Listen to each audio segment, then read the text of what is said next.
Hello friends, welcome to get more info YouTube channel. SSC selection post phase 13 का notification release कर दिया गया है। अब ऐसे में बहुत से स्टूडेंट को, कैंडिडेट को एसएससी पोस्ट फेज एग्जामिनेशन जो है इसके बारे में समझ नहीं आ रहा है कि ये है क्या। क्योंकि अभी हमने देखा कि जो एसएससी की तरफ से वैकेंसीज आती हैं, SSC CHSL, SSC CGL, GD, तो ये क्लियर रहता है, लेकिन पोस्ट फेज एग्ज़ाम जो है ये क्या है। तो सबसे पहले हम इस एग्जामिनेशन के बारे में शॉर्ट में जानेंगे। उसके बाद जो अभी हाल ही में नोटिफिकेशन आया है जिसमें कि 2000 प्लस वैकेंसीज हैं 10th 12th ग्रेजुएट सभी कैंडिडेट के लिए, हम उस नोटिफिकेशन को कवर करेंगे।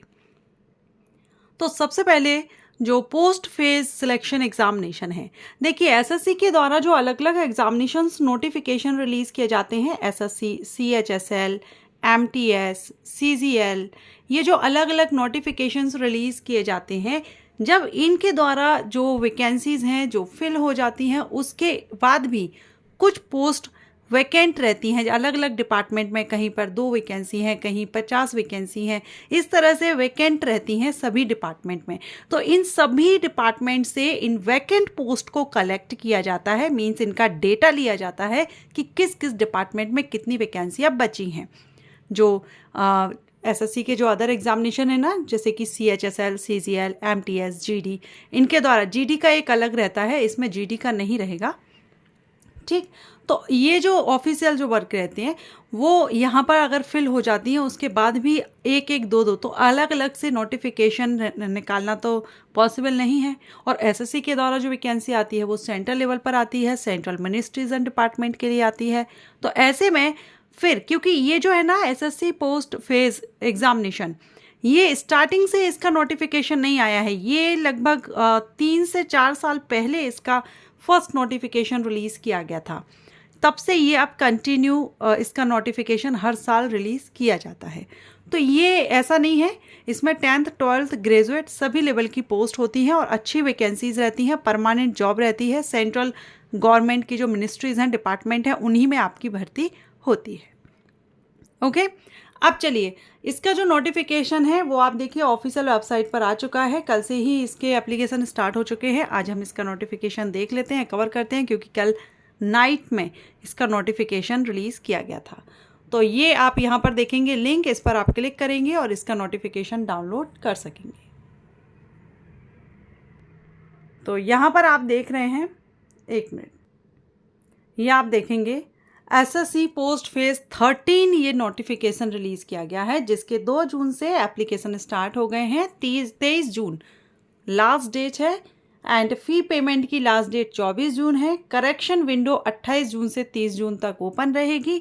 ये डेट आप याद रखिएगा। अगर आपके फॉर्म में कोई गलती हो जाती है तो आप 28, 29, 30 ये 3 दिन करेक्शन विंडो ओपन है, आप करेक्शन कर सकेंगे। कंप्यूटर बेस्ड एग्जामिनेशन आपका जुलाई एंड अगस्त में आपका एग्ज़ाम कंडक्ट कराया जाएगा।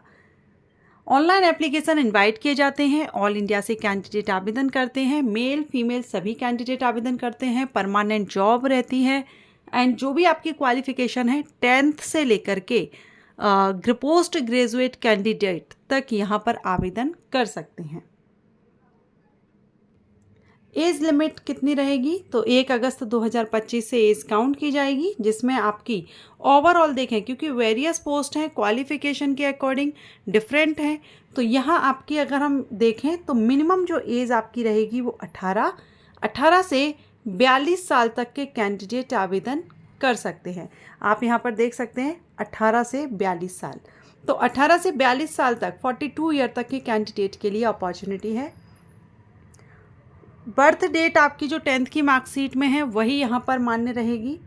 रिजर्व कैटेगरीज के कैंडिडेट को एज रिलैक्सेशन है, SC ST OBC PWBD, ठीक। आप यहाँ पर ये चार्ट देख लेंगे। बाकी कुछ अदर कैटेगरीज भी हैं जिनको एज रिलैक्सेशन दिया गया है, तो वो आप यहाँ पर देख लेंगे।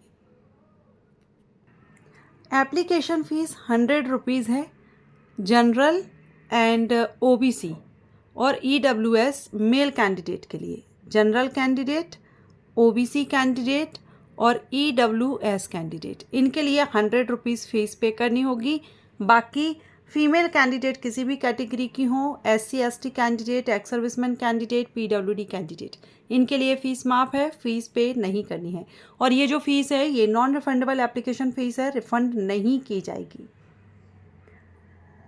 ओके अब एग्जामिनेशन सेंटर आपको ऑल इंडिया में मिल जाएंगे। आपको आपके स्टेट में एग्जामिनेशन सेंटर मिल जाता है, सेंट्रल लेवल की है। स्कीम ऑफ एग्जामिनेशन तो इसमें 3 सेपरेट एग्जाम होंगे, क्योंकि 10th 12th ग्रेजुएट लेवल की ये पोस्ट हैं इसमें। तो 3 सेपरेट CBT एग्जामिनेशन होंगे, जिसमें सब्जेक्ट सेम रहेंगे, general intelligence, general awareness, quantitative aptitude, English language. सभी से 25-25 प्रश्न पूछे जाएंगे, 50-50 नंबर के। 60 मिनट का समय, 1 घंटे का समय दिया जाएगा।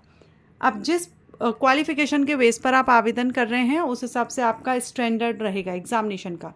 एग्जामिनेशन लैंग्वेज की बात करें तो ये हिंदी और इंग्लिश 2 ही लैंग्वेज में क्वेश्चन पेपर अवेलेबल होगा, बाकी अदर लैंग्वेज में नहीं होगा।